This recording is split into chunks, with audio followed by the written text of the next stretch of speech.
Hello and welcome back to the Napoleonic Wars pod. It is W Day -1. That's Waterloo Day -1. And today we are doing the 17th of June because it's the 17th of June.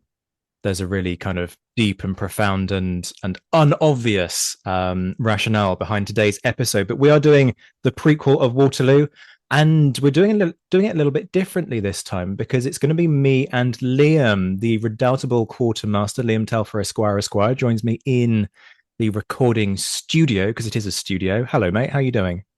I'm very well, mate. I'm very well. I'm sort of slightly nervous, slightly excited to talk about the day before the day because it sort of gets forgotten a little bit and still lots of good stuff happens. There is plenty of good stuff. A lot of things that influence what happens on the day, on W Day. And as you say, it's the bit that everybody loves to skate over. Okay, let's just sort of talk about that very quickly, and then let's get on to Waterloo because that's the sort of sexy, dramatic thing. So we're going to endeavour to do it sort of properly, um, and where better to start than well, having said we'll do the day before. How about we just briefly touch on the day before, in terms of what's happened the previous day, and for folks who aren't familiar with the story, we've just had Ligny and Quatre. The Prussians at Ligny have lost about 12,000 killed and wounded over the night of the 16th, 17th. They'll lose another 8,000 in desertions. The French have lost maybe 13,000 killed or wounded, most of those coming from Third Corps, where about 5,000 have been killed or wounded as Napoleon tries to break the Prussian army at Ligny. Doesn't succeed. But nonetheless, what that means in practical terms, and this will feed through into how we assess what's happening on the 17th, is that Third Corps have suffered about 30% casualties. That's a significant body of troops, almost a third, just gone in the course of a single day. Fourth Corps, the other section of Napoleon's army to be significantly engaged at Ligny, suffers 26% casualties. So that gives you a sense of just how bloody Ligny has been. Quatre, much smaller affair. Ney trying to push through and take the crossroads there, being fended off in a sort of somewhat cack-handed and sporadic fashion by the Allies. Reinforcements coming in the nick of time, holding the line. The French sort of trying to break through. Big dramas about what the bloody hell d'Erlon was doing. Not much. Going for a little walk would be the facetious way of putting things. 5k losses on both sides, about 20% casualties out of the forces engaged. So the day before has been a bloody day. And you could say, well, everybody's a little bit tired come the morning of the 17th of June. Everybody would like a little bit of a rest. But that's not really how warfare is meant to work. Am I right? Yeah, indeed. Like you say, I think pretty much since the sort of 15th of June, it's kind of been all go. Dare I say it sort of climaxes a little bit there on the 16th, almost like a pre-climax, and then everyone just sort of needs to take a breath, take stock, and kind of work out where everybody is. Yeah, the French aren't really sure where the Prussians are. The Prussians aren't really sure where the Allies are. The Allies aren't really sure where anybody is, and it's all just a little bit higgledy-piggledy. And it's time on the 17th to sort of sort that out, and like you say, rejig and prepare for what's to come. Yeah, it's a funny one because actually, all the way through, nobody knows where anybody is. Actually, that's if you think about it, that's actually the story of that we've cracked the tagline for the Waterloo campaign. Nobody knows what the hell is going on other than what's immediately in front of them, because the 15th of June is where the hell are the French coming from? Is this the main force? The French trying to work out, have I got the Prussians in front of me, the Allies in front of me, what's going on? 16th of June is where are all of my reinforcements? Doesn't matter which side of the battlefield you're on, that's the mantra of the day. 17th of June is where's everybody gone now that there's been this whole battle thing? And then 18th of June is where the hell is Blücher? And allegedly where the hell is Grouchy? But of course, we all know that that's a fabrication. So it's all about, there we go. We have cracked the story of the Napoleonic Wars. It's where the hell are my men? Profound thoughts right there. It's the most elaborate game of hide and seek ever. That's all warfare is. It's just an elaborate game of hide and seek. Okay, our hot takes on warfare aside, yeah, the big question for everybody really is what the hell have the Prussians done overnight? because they've been bloodied but not broken. From the Prussian perspective, two corps haven't been involved in this battle because Ligny is fundamentally the story of first and second Prussian corps endeavoring to hold the line. Third corps basically wasn't engaged. Sure, they're there, but they're off on the left flank. They hardly do anything all day, apart from an exchange of artillery fire. They're not really involved in it. And fourth corps, they aren't even at the battle. So, from their perspective, sure, two of the corps have taken a hammering, but we've got more troops that can be committed to the fight. And the crucial thing is that overnight they're able to pull back initially towards Tillium Mallory. And that decision is taken by Gneisenau because, of course, Blücher has been ridden over by his own men in the sort of closing stages of the Battle of Ligny, saved fundamentally by his ADC, who stands over him, basically protecting him, and then gets stuck on a trooper's horse and off he gallops back to headquarters. Spends chunks of the 17th of June actually having a little sleep. But he is quite an elderly man by this point in time, so you can kind of forgive him for that. I'm trying to do the maths off the top of my head and trying to work out how old Blücher is exactly. I think it's late 60s, early 70s, something in that region. Think about the 69, 70-year-olds in your life and consider whether or not they'd enjoy being ridden over by a horse and whether they might want to sleep a little bit the following day.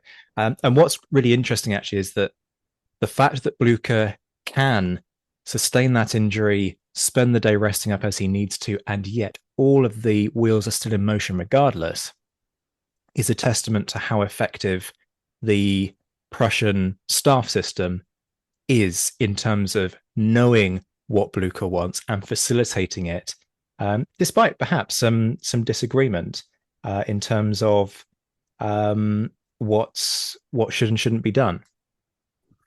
Yeah, indeed. Like you say, I think Blücher was 72 at the time of the battle. And I mean that would be old, that's fairly aged now, let alone in the sort of early 19th century there. And he's been a soldier for nearly 60 years at this point. Like, this guy's been around the block.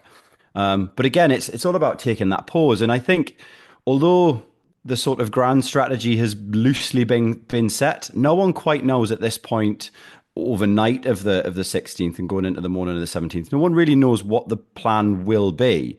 How is this going to develop? We'll see later on when Wellington and the Prussians sort of hash it out a little bit to a certain degree, but it's not quite set in stone, I don't think.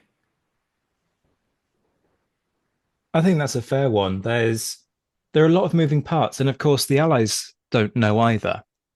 The French don't know because they lose contact overnight with the Prussians, and no doubt we'll get into that a little bit more in due course. But equally, on the Allied side, the key messenger from Blücher or from the Prussians riding to Wellington gets shot en route by the French.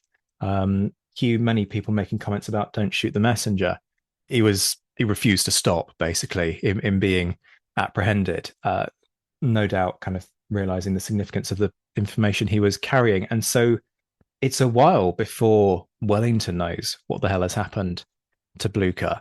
So everybody's kind of still trying to work out what's going to happen next. Yeah, indeed. And I think that's probably a really good time to take us to the sort of morning or the early hours or the early morning of the 17th of June. Should we start on the sort of on the Allied side of things, Quatre? Sure, if you want to. I mean, I've got Ney's dispatch from 10 p.m. on the 16th of June, which obviously arrives overnight. So it's kind of the news that that Napoleon wakes up to. Do you want to have a little listen to that? Yeah, for sure. So it's written, incidentally, to Saul rather than to the emperor himself. And it says, so it's dated France, 16th of June, 10 p.m. And I'm reading the copy that's in Andrew Fields' Grouchy's Waterloo. It states, Marshal, I have attacked the English position at Quatre with the greatest vigour, but an error of Count d'Erlon deprived me of a fine victory. For at the very moment when the 5th and Ninth Divisions of General Rey's Corps had overthrown everything in front of them, First Corps marched off to Saint-Armand to support His Majesty's left. But the really fatal thing was that this corps, having then countermarched to rejoin my wing, gave no useful assistance on either field. Prince Jerome's division fought with the great valor. His Royal Highness has been slightly wounded. Actually, there have been engaged here only 3 infantry divisions, a brigade of cuirassiers, and General Piret's cavalry. The Count of Valmy delivered a fine charge. All have done their duty except First Corps. Talk about hammering the point, but also the awareness of Ney in that sense of it didn't matter where he went, he needed to get involved somewhere is quite impressive, especially when you consider the panic that Ney's in on the 16th of June. And then he closes, the enemy has lost heavily. We've captured some guns and a colour. We've lost about 2,000 killed and 4,000 wounded. I've called for reports from Generals Rey and D'Erlon and will forward them to your excellency. Signed, Marechal Prince de la Moskva, Ney. So Ney is angry, but cutting and quite analytical in that anger. So Napoleon has the information in front of him that, okay, there's been a battle. Ney doesn't get any orders overnight. So from the Allied side of things, where do the Allies sit?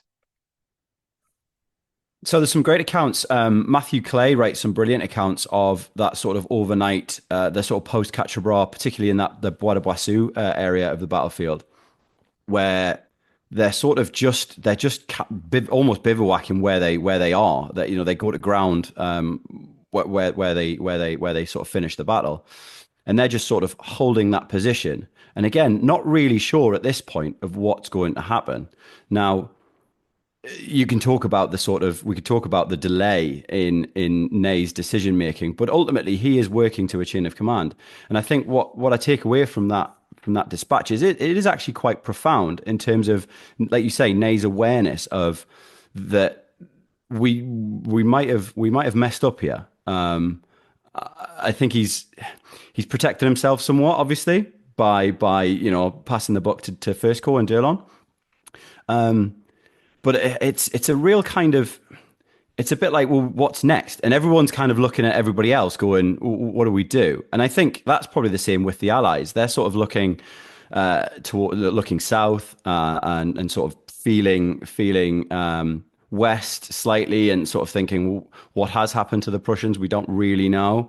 Obviously, at this point, the Prussians have managed to sort of pull away quite cleanly and really well, actually, in terms of their order and pushing north away towards Wavre. But like we said, Wellington's unaware of where Blücher is. And it's almost everyone's just sort of stood around waiting. And I think that's probably due to almost the speed. Everyone sort of has been overtaken by the speed of events a little bit. And not really knowing what's going to happen next. Although, we could talk. We talked before about Wellington's awareness of positions further north, defensive positions on the Brussels road. Funnily enough, a small insignificant place near just to the south of Mont Saint Jean that he might have to fall back to. But I think at this point, he's not made that decision yet. No, and it's not until, in fact, one of the keys here is going to be who gets their act together first. And absolutely, for the Allies, that process begins to spool up, if you will, at 8 a.m. when Wellington gets word on the Prussian situation, when Lieutenant von Masov, sounds quite Russian in terms of its name, doesn't it? But Lieutenant von Masov arrived with a message from Gneisenau basically saying, look, we're heading to Wavre. We'll renew the offensive from there. Kiss, kiss, lots of love. The Prussians, probably. So Wellington kind of gets that confirmation. Okay, we need to kind of look at some line that works in terms of communication with Wavre, which then immediately makes the Mont Saint Jean position viable. Takes a couple of hours, obviously, for the orders to get shoved around. So it's not until 10 a.m. that the Allied troops move off. By this point, all of the cavalry has arrived. The bulk of that arrives overnight after dark. So Wellington has the vast majority of his men to hand. And And it's the light troops and Alton's division that are the last to move, but they get the opportunity to make a clean break, which is the key thing. Yeah, absolutely. That's the key there, isn't it? I think Wellington, once he gets that confirmation that the Prussians are still in the fight and still want to cooperate with the sort of the grand strategy that we see decided on the 16th, Wellington goes, right, like let's move. And I wonder how much of the French inactivity, I mean, it obviously plays into the Allies' hands to be able to make that clean break. They've clearly had a much hard. The French have had a much harder day of it on the 16th, not only in terms of troop movements, I think, but in terms of troops in contact, particularly obviously with against the Prussians at Ligny. So they're almost really pausing for breath at this point. Now, Ney's in. I don't want to necessarily say Ney's inactivity because I think Ney does get, particularly from Napoleon, and this history is not yet written because it won't happen until the Emperor's on Saint Helena. But Ney gets that sort of that label of inactivity. But again, he is waiting for orders. He doesn't really know what's gone on. So he's holding, thinking, well, should I advance? Should I attack? I mean, we're not going to do counterfactuals as we spoke about before, but if Ney seizes the initiative early, perhaps we have a different situation. But Wellington's able to make that decision and make that clean break and start that movement north in good order. Now, the Allies aren't the Allies have suffered quite badly. Particularly the reinforcements that come down from Brussels in the Fifth Division. They've had significant. They've taken significant casualties, particularly in Pax and Kemp's brigade, and like Ney says, they lose a colour. I think it's the 69th. They're very badly cut up by cavalry, so they're not feeling great either. But the fact that they get to make that clean break, and also the other thing I think that is key for the Allies, they're withdrawing or tactically withdrawing, retreating towards their own supply lines, towards their main base of operations. So in that sense, they're able to get stronger. All the while, the French in both wings are expanding. They're pushing further away from their reinforcements, from the troops that are less, that have suffered less, and extending themselves. And I wonder how much that delay, that situation plays into the delay. So do you buy the argument that Napoleon's justified in spending the morning of the 17th trying to sort of resupply, touring the battlefield, doing all of those things? I know so spoiler alert, folks, we have an episode coming tomorrow where we debate the key turning point of Waterloo. And for me, this is the key turning point and the point of no return. But where do you stand on this idea now that we're not kind of deep in the throes of that discussion and trying to take each other's arguments apart? Where do you stand on this idea that, well, actually, no, Napoleon's justified because he's using that time to restock ammunition, to get the troops that morning of rest, get them fed, get them watered and ready to go again? Yeah, it's difficult, isn't it? We can never really say for sure, but I think you're right in that this is a key moment now, because Napoleon is extending and pushing that front edge in two wings as it is at the moment. He does need to consolidate now. Whether that consolidation needs as much time as he gives it, I don't think we'll ever really know for sure. I think he does probably over delay, and I think the other thing that the point about him touring the battlefield, the spotlight's on him because it's Napoleon. Now, in the margins, in the background, this is like you say, when ammunition's being redistributed, when soldiers are eating, when wounded are being, taken to casualty clearing stations, reinforcements are being brought up and stuff like that. Now, if that time is needed, then Napoleon is doing the right thing. If he is almost intentionally delaying to be, look at me, I'm Napoleon, then he's obviously he's gone wrong. So I think it's a bit of a catch-22. He doesn't want to extend without the support and without, there's no point in sending troops into battle who are under strength, and under recruited, without ammunition. But in the same breath, it needs to be done efficiently. It's a curious one. And as you say, whichever way you look at it, there is a missed opportunity here. It's just a question of quite who is responsible for the missing of that opportunity. Mm. What the French have done overnight is moved up Lebeau's Sixth Corps.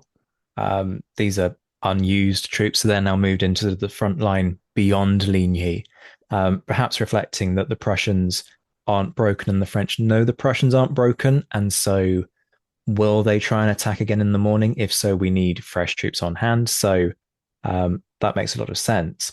The flip side to that, of course, is that there are fresh troops that haven't been utilized that could perhaps be used to keep the pressure on the Prussians. And the failure to do that is, as we know, the critical failure of the campaign. What I find quite interesting is that Napoleon chastises Ney. So, talk about kicking a man when we already know he's down. It's quite a lengthy dispatch. And again, it's Soult, Napoleon sort of communicating to Ney through Soult as per the chain of command. It's a lengthy one, but have a listen to this, folks, because it's entertaining, if nothing else. Monsieur le Maréchal, it's dated Fleurus, 17th June, 1815. General Flahaut, who has just arrived, has informed us that you are still unsure of yesterday's result. I thought you had been warned of the victory that the Emperor has won. The Prussian army has been routed. General Pujol is in pursuit on the roads to Namur and Liège.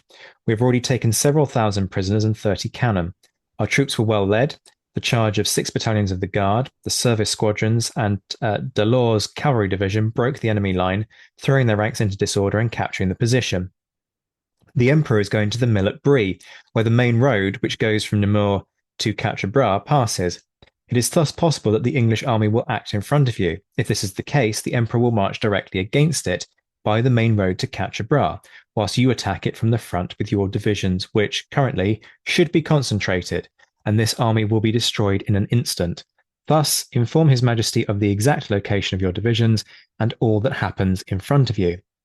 The Emperor is disappointed that you did not concentrate your divisions yesterday. They acted individually, and so you suffered casualties. I'm just going to let that linger. In fact, I'm going to repeat it. The Emperor is disappointed that you did not concentrate your divisions yesterday. They acted individually, and so you suffered casualties. We'll put a pin in that and come back to it. If the corps of Count d'Erlon and Ray had been together, not an Englishman of the corps that attacked you would have escaped. If the Count d'Erlon had executed the movement on Saint-Amand that the Emperor had ordered, the Prussian army would have been totally destroyed, and we would have made perhaps 30,000 prisoners. The corps of Generals Gerard, Vandamme, and the Imperial Guard were always concentrated. One exposes themselves to a reverse when detachments are made. This is Soult writing to Ney. The Emperor hopes and desires that your 7 infantry divisions and the cavalry are well concentrated and formed, and that together they do not occupy more than a league of ground in order to have them well in hand and available to use in case of need. The intention of His Majesty is that you take the position at Quatre as soon as the order is given, but if this is not possible, send details immediately and the Emperor will move there, as I have already told you. If, to the contrary, there is only a rearguard, attack it and take position there. It is necessary to finish this operation today and to resupply ammunition, rally isolated troops, and call in detachments. Give the necessary orders to assure yourself that all the wounded have been tended to and transported to the rear. There are complaints that the ambulances have not done their duty. The famous partisan Lutzow has been captured and said that the Prussian army is lost and that Blücher has exposed the Prussian monarch for the second time. A Maréchal d'Empire, Major General, Duke de Dalmatia. There's a lot of bitching going on at headquarters right now, isn't there? Yeah, there is. And it's really interesting that Napoleon sort of bags Ney out for not being more decisive with First Corps, particularly when First Corps is to and fro on the 16th, because the Emperor wants them with him, but he also wants them with Ney. It's a little bit like, well, we could have destroyed the Prussians, or we could have taken Quatre. Probably not both. So yeah, it's a sort of argument that's completely mute at this point, right? Um, but it is interesting that Napoleon mentions that, if for whatever reason it's you're not going to take that position, I'm going to come to you, and we're gonna sort of take the main French force towards Wellington. And he's kind of going against his whole initial strategy by saying, I'm gonna concentrate and defeat them both, defeat the Allies in detail, defeat the Prussians, and then defeat the Allies, or vice versa, because you can't do both at the same time. But what Napoleon's saying is we should have done both, and it doesn't work. Now I wonder how much of that is Soult's translation of what he's been given from the Emperor, because as chief of staff, that's his job to put the vision into action, and how much maybe that he's sort of ad-libbing, filling in the gaps, as it were. But yeah, at this point, obviously, Napoleon's decided that we're gonna head towards the Allies, but we are going to follow the Prussian, or we're going to pursue the Prussians, and we're going to keep them apart. Now, that's not defeating them in piecemeal. That's holding operations to. It's and that lack of speed, that lack of dynamism, is going against everything that the French need to do in this campaign. They need to be lightning quick, and they need to keep the Allies apart. But they're almost playing into the Allies' hands at this point. And it's crazy that they're having this little bitch amongst themselves while Wellington is moving troops out of inverted commas harm's way. They're busy going, well, you weren't concentrated enough. And Ney's going, it's not my fault. It was D'Erlon's fault, because D'Erlon should have been involved somewhere or the other. And they're going, yes, but it's your fault for not holding on to D'Erlon, even though the Emperor wanted him at Saint-Amand. It says a lot about poor communication on multiple levels. It's not just runners and riders not being in the right place. It's not just Ney not having the staff in order to keep his men concentrated. It's not just people giving orders directly to corps commanders as opposed to commanders of wings of armies, as is the reason that the D'Erlon debacle unfolds. It's also actually when you talk to one another and when you're communicating in written form, you're just not all on the same page, and you're just point scoring. And it must have. I haven't read enough of the French communications for other campaigns to know if this is Napoleon's style, and whether he just gives people a kicking in order to make them go, oh, the Emperor's displeased with me, I really need to nail it tomorrow. But it's an interesting way of trying to motivate people, if nothing else. It's certainly not what I would recognize as good practice for motivating your men. It's not exactly supportive in its style. No, absolutely not. And like we say, and like you mentioned there, it's giving Wellington and the Allies that breathing space they need to make that clean break. The Prussians have already made that clean break. The orders that Grouchy receives are vague and not necessarily, I wouldn't necessarily say convoluted, because they are quite clear in their, what their objective is. But we're talking about not huge distances, but you need to try and find the Prussians. And it's like, okay, well, where have they gone? Well, they've kind of gone that way. Okay, cool. Now, yes, armies of this period don't, they leave tracks, they have wagons, they have, they cover quite large areas, but without clear direction. And when when orders from Napoleon to Grouchy are quite vague, it really upsets the balance. And I think by the time Napoleon then gets to Quatre, and we're probably, I don't know if I'm jumping ahead a little bit here, he realizes that the Allies have made that clean break. At this point, if he doesn't already realize it, the Prussians have made that clean break.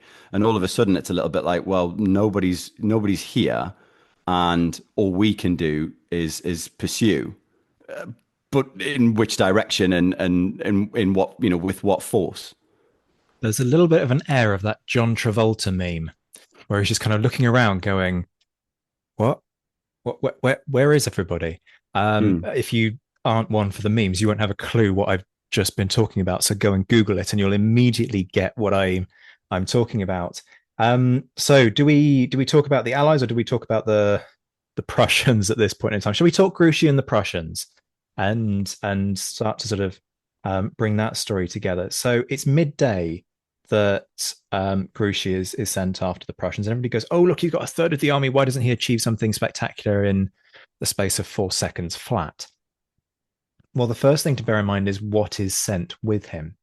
He is given the two corps that have been hammered at Ligny the previous day. That is Third Corps under Van Damme and Fourth Corps under somebody whose name escapes me off the top of my head.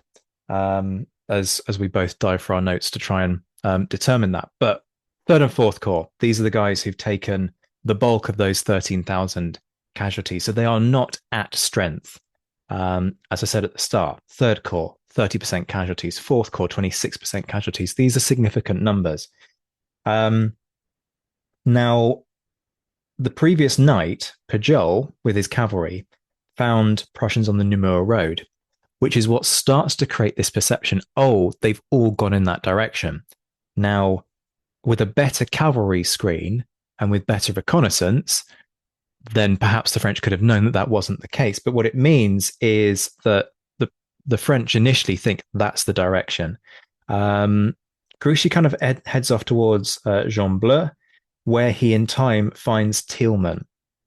But they've had a lot of breathing space because elements of Fourth Corps won't start to arrive at Jean Bleu until about 7 p.m., by which point the Third Corps have well vacated. Thielmann's men are out of there. In fact, Thielmann's men will concentrate, the entire Prussian army will have finished concentrating in Wavre by the end of the evening of the 17th of June. The bulk of Fourth Corps doesn't arrive in Jean Bleu until 11 p.m.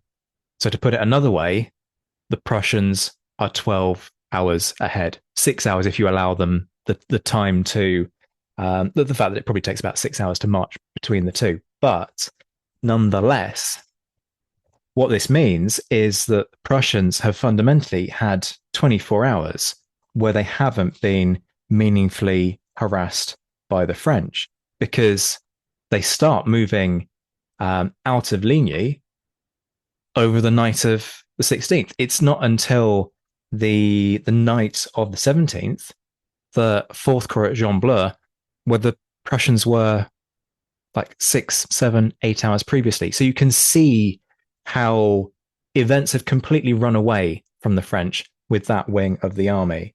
For the Prussians, most of them have bypassed Tilly, which I mentioned towards the start of the episode was initially Gneisenau's plan in terms of a point of concentration. Few debates on that. One of them possibly being that actually in terms of the maps of the time, Tilly was too small a kind of hamlet for it to appear on the map. So they just kind of went direct to Wavre. Now, the French are also suffering from the fatigue element. So Pujol does follow Thielmann after encountering him at Jean Bleu, but Pujol is the guy who the previous night was identifying Prussian deserters and routed Prussian troops along the road to Namur. So he's been in the saddle more or less for at least the bulk of 24 hours. So his horses are tired. Darkness is closing in. So they break off after a while. What it means is that they do know the rough direction where the Prussians have gone by the end of the 17th of June. But as I say, all the Prussians are concentrated at Wavre. Fourth Corps is going to move out at 4 a.m. on the 18th of June. We know that now. Obviously, everybody else doesn't know that at the time, but the communication is happening between the two Allied headquarters. Blücher spent most of the day in bed. His staff have rallied the army. The Prussians are ready. The advantages that were gained at Ligny, apart from sheer attrition, have basically been squandered at this point from the French perspective. Yeah, and like you say, with Van Damme's third corps and Girard's fourth, they've been sort of leapfrogged by Labau and then pushed forward to the pursuit. They are they are tired troops. They've had some horrific contact and combat on the 16th. So by the time they are get to that point on the 17th that evening, they're going to be in no position to really do anything meaningful. And I wonder how much that then Grouchy then sort of sits back and goes, yes, the Prussians are ahead of me. They're going to be around Wavre, but I can't really do anything about that right now. Meanwhile, as we know, the French have the rest of the French have pushed west towards the main Allied position.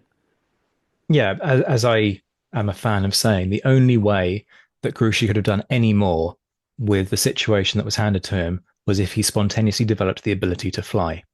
And unfortunately, there was no helicopter corps available to parachute Third Corps into Wavre for the benefit of the Emperor. So it's very easy to sit back and point at Grouchy and go, failure. However, with what's handed to him and the very limited opportunities that he has with the resources that he has, I don't think he could have done any more because it's fundamentally about distance and time. And speed, distance, time calculations are something that they're a constant during this period. So let's look at the Allied side where there is much more in the way of action. Wellington's managed to pull, as we've said, the bulk of the guys out. There's fundamentally a cavalry screen left, along with some of the light divisions. So, as we mentioned, the light troops and Alton's division are the last to move out. For more on this, read Gareth Glover's Waterloo Myth and Reality. And Napoleon arrives at Quatre, what, about 1 o'clock? And at that point, decides that, there's an opportunity that we've missed here. Well, Wellington's on the march. I need to get after him. Now, there is actually a really kind of juicy opportunity because if you can catch an army strung out on the march, happy days.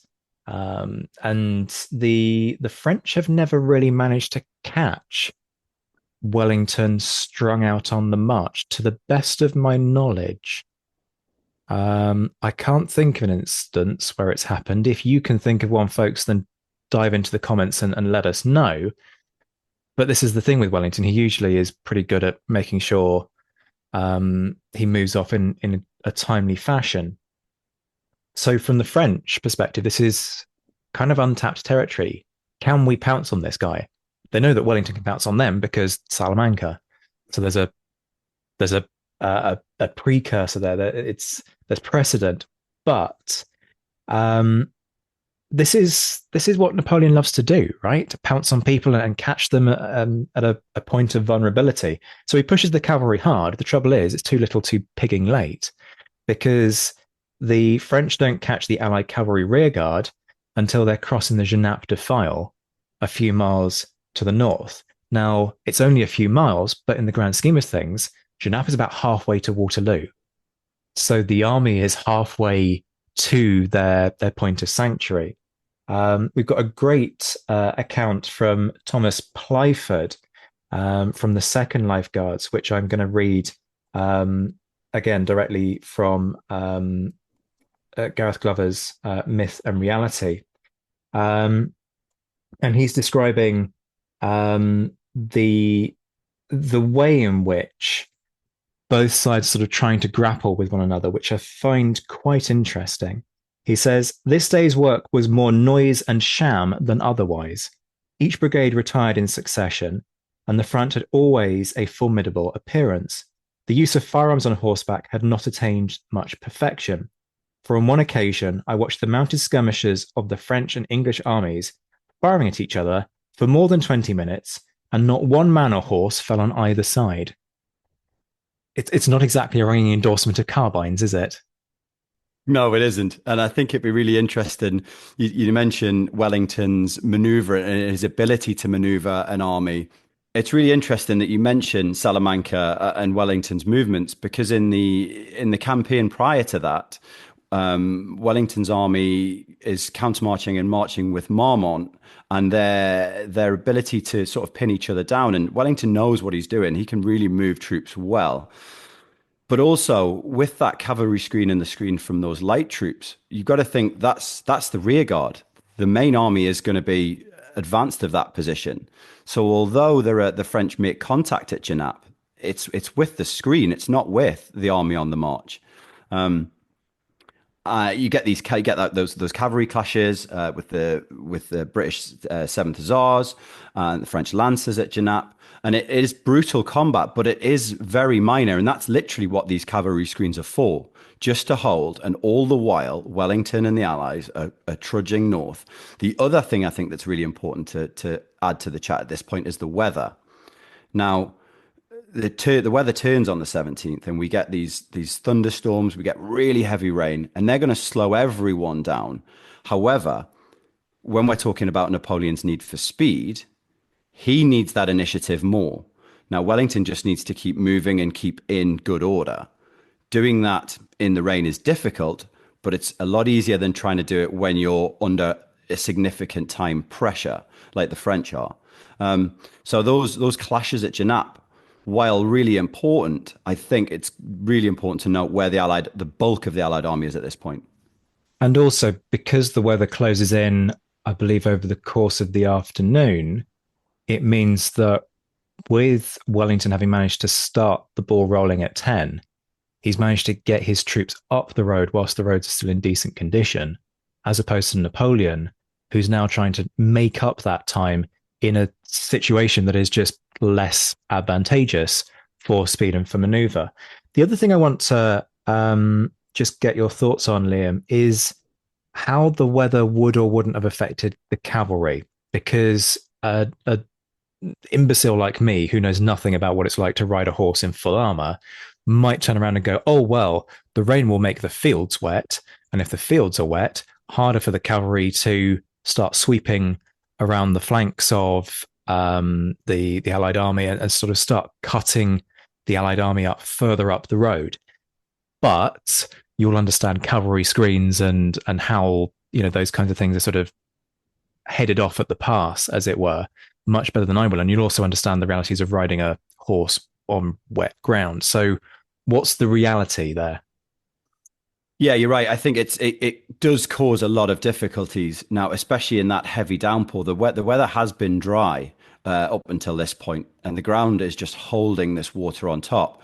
And for us and for those that have visited that part of the world, it's not a duck pond. It's not flat. It is undulating, and there are a lot of defiles. Now, it's all well and good if you have some open country that you can move cavalry across. But when you get to defiles like the bridge at Genappe, for example, you have to narrow and cross those positions.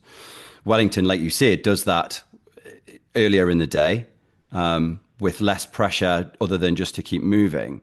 So that the cavalry, by the time the cavalry are holding that position, it's an excellent natural defensive position because, like you say, the French can't get round because of the obstacle, but also the weather, the way that that's going to play into it. You're going to have horses losing shoes.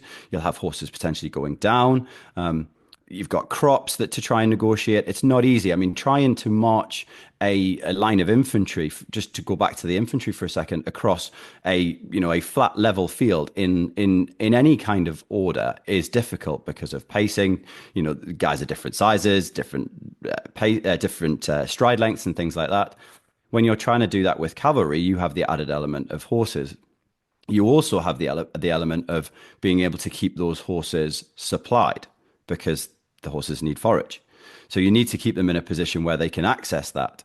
Now, I'm not suggesting that on the 17th anyone's too overly worried about forage, particularly the light cavalry, they would have carried some. But using those obstacles to their advantage, I think, is what assists the Allies more than anything. You get these natural almost bastions where people have to convene, and it's much easier to defend. And also, I think it might be worth looking at the quality of the cavalry that are involved. Now, the French at this point have the French heavy cavalry, but the cuirassiers, particularly at Quatre, have been quite badly cut up. The light cavalry are being used as a screen, but then when you've got two regiments of lifeguards coming at you, heavy cavalry using that weight, using that impact against a defensive position, it makes it much harder. And also, just to bring in the artillery, you've got Mercer's horse artillery being able to fire on advancing troops. Now they can, yes, it does. Like you said, the time distance thing is brilliant. It's not total war. I don't just click and unlimber. These things require time, but also that works for both sides of the coin. So being able to move cavalry quickly like that, and the other advantage that the Allied cavalry and light troops have at this point is they know where they're going and they know where their bulk is. The French don't. The fact that the French don't know that will naturally, psychologically, increase just that little bit of caution. The Allies know we just hold this position and we're going straight up the road and we'll meet everyone else. The French are going, there's a lot of cavalry here. There's some light troops. It looks like a rear guard, but we know the ground again, undulating. Is Wellington behind the next hill? Who knows at this point? And I really think that is probably more key than necessarily just the weather on its own. Yeah, that's a really nice point that you make. And on top of that, the Allies know that, well, we might be the rear guard, but the rest of the army is just up the road. Mm. So worst case, there are more guys who could turn around, and we've got troops that we can fall back on. There is a plan. I know where my people are. Whereas the French, they might kind of be thinking, well, sure, maybe there's some people behind me, but it's not quite the same in terms of having that certainty that you're talking about here. Having said that, and I'm going to do something heinous here, and I'm going to critique the cavalry. Dangerous game to play with a cavalryman in the chat. Looking at it, Uxbridge wants to send forward the 23rd Light Dragoons initially. He doesn't want to send forward the 1st Lifeguards, but they seem to be wary of charging the Lancers because the 7th Hussars basically get pushed back by weight of numbers. And so Uxbridge looks at committing the 23rd Light Dragoons, doesn't. And the 1st Lifeguards actually need 2 attempts and support by the 11th Light Dragoons to get the job done, which kind of raises a question about the British cavalry, Liam. Questions about British cavalry. I mean, that could be the story of the Napoleonic Wars, right? I think what Uxbridge is doing is he's trying to be economical with his resources. He's looking at what he's got in front of him. He is facing he's facing light cavalry.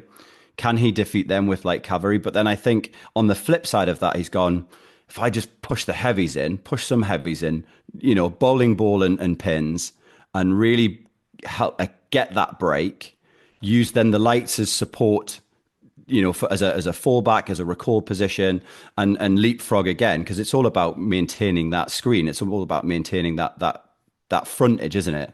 Because we all know what happens in this period when things start to break and traction, is gained by the opposition. You think about the Spanish reaction to cavalry at certain points and things like that. Now, this is all going to be in cavalry commanders' minds.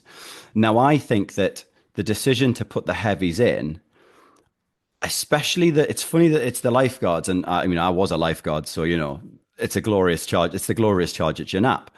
But remember where these troops have come from and their record of service during the Napoleonic Wars. They haven't seen a lot of action. And we'll see that similarly on the 18th with regiments in the Union Brigade. They're cavalrymen want to make a name. They want to every regiment wants to make a name for itself. And I wonder how much of that is playing into the heavy commanders who are saying, we understand chain of command, but we also know that personalities and send me in, coach, I'm ready. I've got two regiments of household heavies here that are ready to go. Come on, Uxbridge, let's be decisive here. And I we'll never know because we weren't in that sort of that staff group, but I wonder how much of that is at play here. Reputations to be made. It does make you wonder if the Union Brigade had been deployed and they'd had just a little bit of an opportunity to charge, succeed, and then get recalled and have to recall because they know they're the rear guard, whether that might have changed the situation on the 18th of June. But of course, we're into counterfactuals there, which we don't do on this podcast, even though we just did. So the other thing that that we should mention is that we lobbed the rockets at the French. And I know that's a very facetious way of putting it, but that is fundamentally, I mean, the rockets during this period, if folks aren't familiar already, they are not precision guided missiles. This is not your Tomahawk being fired from, some, I don't know, HMS Victory out in the English Channel. I don't even know if the range would reach, quite frankly. That shows my ignorance of modern warfare. But this is not a precision guided weapon system. This is a firework in a tube. And that's literally what we're talking about, a big firework in a big tube, point it at the enemy and light the fuse and hope for the best. And weirdly, the first salvo does pretty well. I wonder how much of the success of rockets, where they are successful, is just the sheer psychology of it. What the flaming hell is that thing that's coming screaming at me from above? It's not like anything else. And sure, shrapnel, for example, a much more effective weapon system. But in terms of morale impact, if you can get the rocket right, it must be absolutely terrifying in an age where we're not used to fireworks. I mean, firstly, the thought of Nelson and Victory having, cruise missiles at Trafalgar would have been a different beast, but we'll not go there. But you're right, and again, it plays into that knowledge, doesn't it? The British artillery are on the forward facing slope on the north side of the river at Genappe. They're using these rockets to hold back the French. The French, again, have got that knowledge of we're not really sure what's going on, and it is a lot easier to be cautious. And I think we see that more so after Genappe, that the French caution almost gets the better of them to a certain degree. It's sort of inconsequential at this point because, Wellington's fallen back on Mont Saint Jean and that's what's going to happen. But, the French don't know that. So having that capability, and I think particularly, like you say, that psychological impact of, it's easy to sit back and go, well, let's just regroup. We've charged, but we've been countercharged. Let's just take a breath. Let's hold. And again, that's all just playing into the Allied hands. But I love the thought of, I can't remember whose account it is. It's like the first rocket fired hits a French limber and everyone's just like, damn. Now, how much of that is judgment and how much of that is luck with rockets? I'm not a gambling man, but I'd bet it's the latter. But that luck, can turn a battle, and these small moments that occur can really influence. We talk about the great men of history, but that rocket lands in a muddy puddle 30 yards away and spins itself out. Or it hits a limber, ignites a lot of powder. The French go, oh, let's take that breath, and it just again, it's playing into that distance creation that the Allies are really wanting. It's the butterfly effect, and the butterfly effect is actually massive in combat because of the way in which just small things end up having really big consequences vis-a-vis, for example, morale. In this instance, the other thing that's quite significant for the French in terms of that lack of inclination to push, I suspect, is the fact that they're halfway to Mont Saint Jean. So they keep sort of following up the road, and before very long, they're at La Belle Alliance. They're facing this salvo of Allied artillery that's arrayed on the Allied ridge, and Napoleon goes, "Oh, he's stopped. He's going to stand and he might stand and fight me tomorrow. Nobody press him too hard. Let's leave him there." Because for Napoleon, he's thinking, fantastic. I want Wellington to stand and fight because I back myself and I back my men. So let's not push him too hard. Let's not make him want to pull back any further because I've got him where I think I want him. Because of course he doesn't really know where the Prussians are and the fact that Grouchy's not able to, change the fundamentals of the laws of time and space. So by 9:30, Muffling and Blücher are communicating with Wellington. Muffling writes to Muffling, being the Prussian liaison officer on Wellington's staff. He writes to Blücher saying, "Look, Wellington's standing at Mont Saint Jean. Are you coming?" Of course, we know that overnight, Blücher will write to Wellington and go, "I'm coming. At least one quarter of my army, at least one corps is en route to you." That reply will arrive at Wellington's headquarters at 2 a.m. So at that point, the decision is made. And from midnight, Blücher is issuing orders that his men are going to march at dawn. And as I say, Prussian Fourth Corps will start off down the road at 4 or 4:30 in the morning. Sure, they won't get to Place Noire for another 12 hours for reasons that we won't go into right now. But nonetheless, the wheels are in motion. And with that, we have reached W Day. Yeah, absolutely. I think it really does. It really does. I know we've sort of hammered this point, but that the French almost, when you're out for a walk and I don't know how much walking you've done out in the countryside, but you see a hill and then you get to the top of it and realize that it's not the top of it and there's more to come. The French are doing that, and they're like, pursue, pursue, pursue, pursue, and then all of a sudden Napoleon goes, hit the brakes. We've found him and he's stopped. I mean, I think it's perfectly reasonable and right and proper that Napoleon backs himself in that situation. But obviously, at this point on the 17th, he knows he now needs to consolidate. I wonder how many gallopers were then sent southwards to say everyone needs to get here now. And we know how that is going to pan out tomorrow on the 18th with the French army being strung out on the road south. So.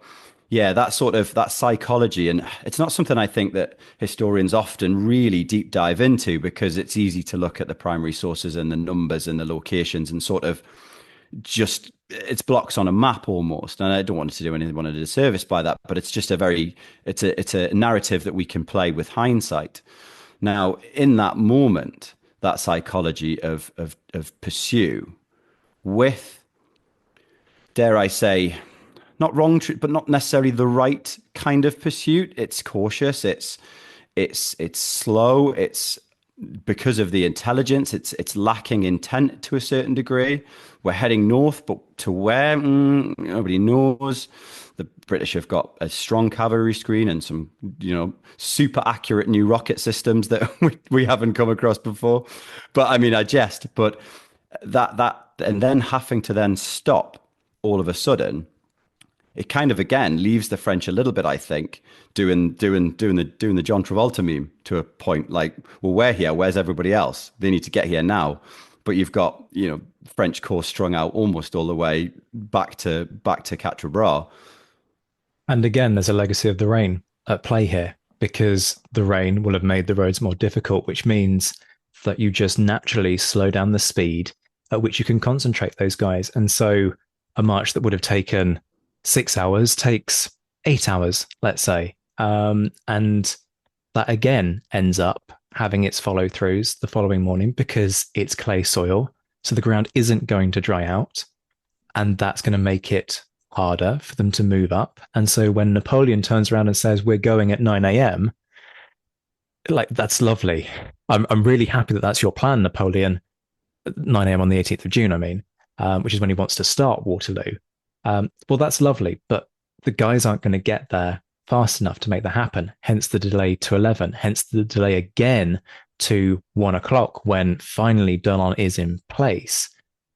Now, with drier ground, perhaps Napoleon's original plan to get those 4 hours of the morning in and fight during that period actually means that he's able to do what he wants to do at Waterloo, because the troops are at his disposal. And we know that Blücher doesn't want to commit Fourth Corps at 4 p.m.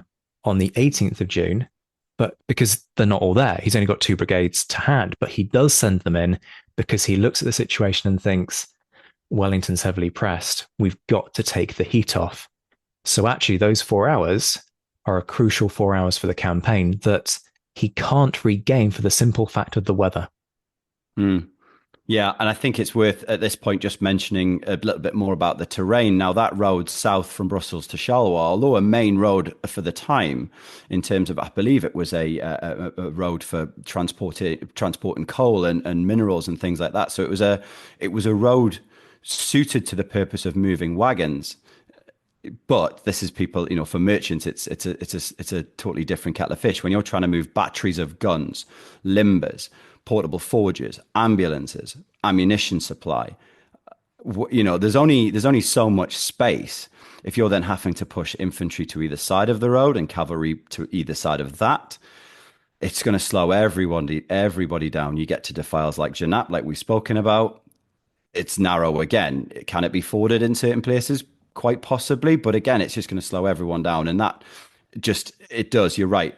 In terms of the delays on the 18th, it really does play into Wellington's hand at this point. And I think by the time the Allies are now encamped at the ridge, they're in a position where they can really restock and rejig. And we can talk about the supply road north from Brussels, and there's some excellent accounts of how jammed that was, in terms of baggage and wagons and things like that. But they're in a position where they can breathe and relax. And yes, it's grim because of the weather. Some of the accounts of the guys, just standing in the rain on the night of the 17th and into the early hours of the 18th. But they are static. They're in a position where they can get some food, not much, but they can get something, and they can really take that pause. Whereas the French all along, all night, all up that single road are pushing and pushing and pushing. And one of my favorite accounts of how some guys spend that night comes from some people in Adams' brigade, where they're on duty, kind of watching the French in case they make a move. Then in the very early hours, Adams literally turns around to them and says, "Good job, lads. 3 farmhouses over there. Have at them." And so these guys just tear the place apart, looking for food and anything that will keep them going, which I always find very interesting in terms of that decision that morale matters more than the law, because I want these guys to be in a good mood, have a full belly, be ready to fight because we're going to need them in the morning. And yes, folks, I did manage to squeeze a Crime and Punishment reference in at the end there. Liam, massive thank you as ever for your company for this one. Folks, you've been listening to the Napoleonic Wars pod as we roll up towards W Day. We will be back very soon. Did you enjoy this episode? Be sure to subscribe so that you can find your way back to us. If you want to stay up to date with all the latest news, sign up to our mailing list. The link is in the description. And don't forget that you can enjoy early access, exclusive episodes, online courses, and much more on Patreon. The link is in the description. And if you're looking for personalized merch for the Napoleonic nerd in your life, drop us a line on social media and we can design something for you.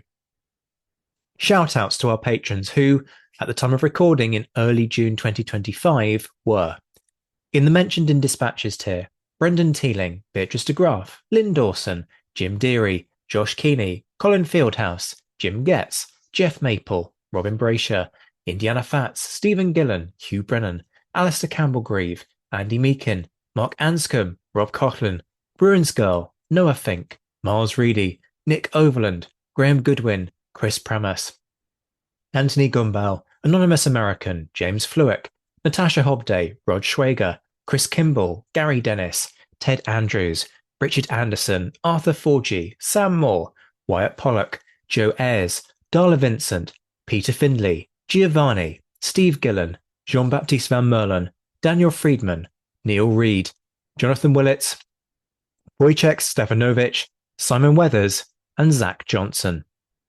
The Admirals: Ian Harding, John Haynes, Mike Guest, Rachel Stark, Mark Duckers, David Priest, Graham Callister, Sean Sullivan, Stephen Ashworth, Reto the Sci-Fi Fan, Tim Day, Jason Morn, and Tim Pritchard.